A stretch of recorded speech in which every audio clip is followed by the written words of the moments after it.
আর বিশ্বাসই হবে না কোনো রকম ছাঁচ ছাড়াই এত সুন্দর মিহিদানা বানানো যায়। প্রত্যেকটা মিহিদানা একদমই গোল গোল হয়েছে এবং খুবই ঝুরঝুরে। আর এইভাবে মিহিদানা তৈরি করলে দোকানের চাইতেও সেরা মিহিদানা তৈরি হবে। একদমই ঝরঝরে ও রসালো মিহিদানা, খেতে ভীষণ ভালো লাগে। একবার দেখাতেই কিন্তু যে কেউই বানিয়ে নিতে পারবেন, একদমই অল্প সময়ে তৈরি হয়ে যায়। আসসালামু আলাইকুম বন্ধুরা, নতুন আর একটা পর্ব দেখার জন্য জানাই সবাইকে স্বাগতম। আজকে তৈরি করছি বর্ধমানের সেই বিখ্যাত মিহিদানা রেসিপি। খুবই সহজ পদ্ধতিতে এই মিহিদানা রেসিপি আমি আপনাদের বানিয়ে দেখাচ্ছি। শুধুমাত্র বেসন আর চিনি থাকলেই আপনারা এই বর্ধমানের বিখ্যাত সেই মিহিদানা রেসিপি তৈরি করে নিতে পারবেন বাড়িতেই। খেতে খুবই মজাদার হয়। এই মিহিদানাটা তৈরি করার জন্য আমি এখানে নিয়েছি 1 বাটি বেসন। এইবার এই বেসনটাকে আমি একটা চালনির সাহায্যে চেলে নিচ্ছি।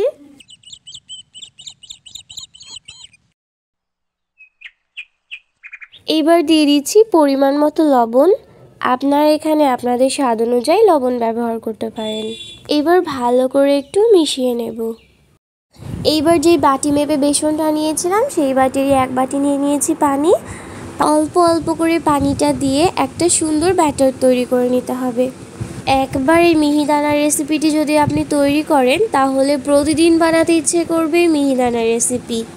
বর্ধমানের বিখ্যাত মিহিদানা রেসিপি আমি আপনাদের তৈরি করে দেখাচ্ছি খুবই সামান্য কিছু উপকরণে। শুধুমাত্র বেসন আর চিনি দিয়েই যে এই মিহিদানা রেসিপি তৈরি করে নেওয়া যেতে পারে সেটা আপনারা বিশ্বাসই করতে পারবেন না এই ভিডিওটা না দেখলে। তো সম্পূর্ণ ভিডিওটি দেখার অনুরোধ রইল। এই ব্যাটারটা যত সময় নেমের সাথে থাকবেন মিহিদানাগুলো তত সুন্দর হবে। এই যে ব্যাটারটা এরকম পাতলা হবে। এবার আমি এখানে 2টো লবণের প্যাকেট নিয়ে নিয়েছি। এবার এই প্যাকেটের মধ্যে ব্যাটারটাকে ভরে নেব। আপনারা চাইলে বেসনের প্যাকেটটা দিয়েও করতে পারেন, অথবা যে কোনো প্যাকেটের মধ্যে ব্যাটারটাকে এইভাবে ভরে নেবেন।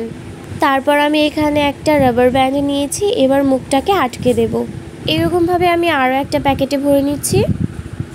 এবার দেখুন আমি 2টো প্যাকেটে ব্যাটারটাকে ভরে মুখটা আটকে দিয়েছি। এবার গ্যাসে আমি একটা কড়াই বসিয়ে দিয়েছি।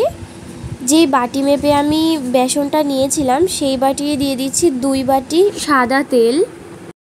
এইবার এই কাগজের মুখটা অল্প একটু কেটে দেব। তেলটা যখন খুব গরম হয়ে যাবে তখন এটাকে উপর থেকে এরকম ধরলেই মিহিদানাগুলো পড়তে শুরু করবে। এই দেখুন গরম তেলের পড়ার সঙ্গে সঙ্গে কিন্তু ভেসে উঠছে। দেখতে কত সুন্দর লাগছে। এই মিহিদানাটা আপনাদের বেশিক্ষণ সময় নিয়ে ভাজাও লাগবে না, 30 সেকেন্ড মতো তেলে থাকলে মিহিদানাগুলো তৈরি হয়ে যাবে। এইবার মিহিদানাগুলো আমি তেল থেকে তুলে নেব। এরকম একটা ছাঁকনির সাহায্যে আপনারা মিহিদানাগুলো তুলে নেবেন।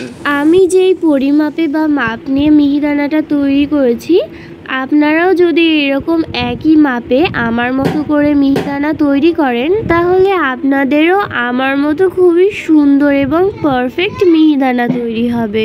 দেখুন সবগুলো মিহিদানা কতটা সুন্দর হয়েছে।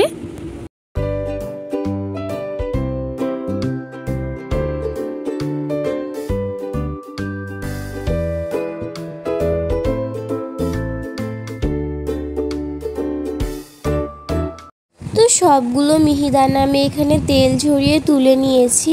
দেখুন কতটা সুন্দর হয়েছে। এবার শিরাটা তৈরি করার জন্য আমি এখানে সেই একই বাটির 1 বাটি নিয়ে নিয়েছি চিনি, আর দিয়ে দিয়েছি 1 বাটি পানি, আর দিয়ে দিচ্ছি 2টো ছোট মুখ ফাটিয়ে রাখা এলাচ, আর অল্প একটু অরেঞ্জ ফুড কালার।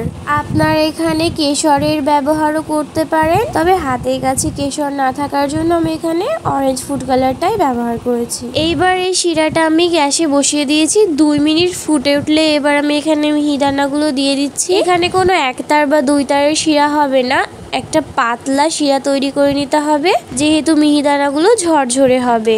এবার এই মিহিদানাগুলোকে আমি এখানে 2 মিনিট মতো জাল করে নেব হালকা আঁচে। এটা খুব বেশিক্ষণ জাল করা লাগবে না, 2 মিনিট মতো জাল করলেই খুব সুন্দর তৈরি হয়ে যাবে এবং মিহিদানাগুলোর রসটাকে খুব ভালোভাবে টেনে নেবে। দেখুন কতটা সুন্দর এবং ঝুরঝুরে হয়েছে মিহিদানাগুলো, আর ভিতরটা রসে ভরপুর। এবার আমি গ্যাস থেকে নামিয়ে নিচ্ছি আর একটা প্লেটে আপনাদের সার্ভ করে দেখাচ্ছি। দেখুন কতটা সুন্দর হয়েছে।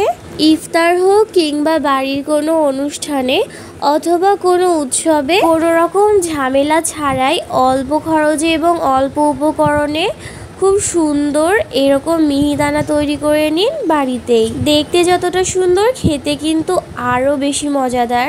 আমার একটা রিকোয়েস্ট, আপনারা এই মিহিদানা রেসিপিটা বাড়িতে একবার হলেও ট্রাই করে দেখবেন এবং এইরকম মজাদার রেসিপি পেতে আমাদের চ্যানেলটিকে সাবস্ক্রাইব করে দেবেন আর পাশে থাকা বেল আইকন প্রেস করে দেবেন, যাতে আমাদের চ্যানেলে নতুন কোনো ভিডিও আপলোড করার সাথে সাথে আপনাদের কাছে পৌঁছে যায়। আর ভিডিও যদি ভালো লেগে থাকে তাহলে অবশ্যই লাইক করতে ভুলবেন না, অনেক বেশি বেশি শেয়ার করবেন এবং কমেন্ট বক্স খোলা আছে, আপনারা আপনাদের মন্তব্য জানাবেন।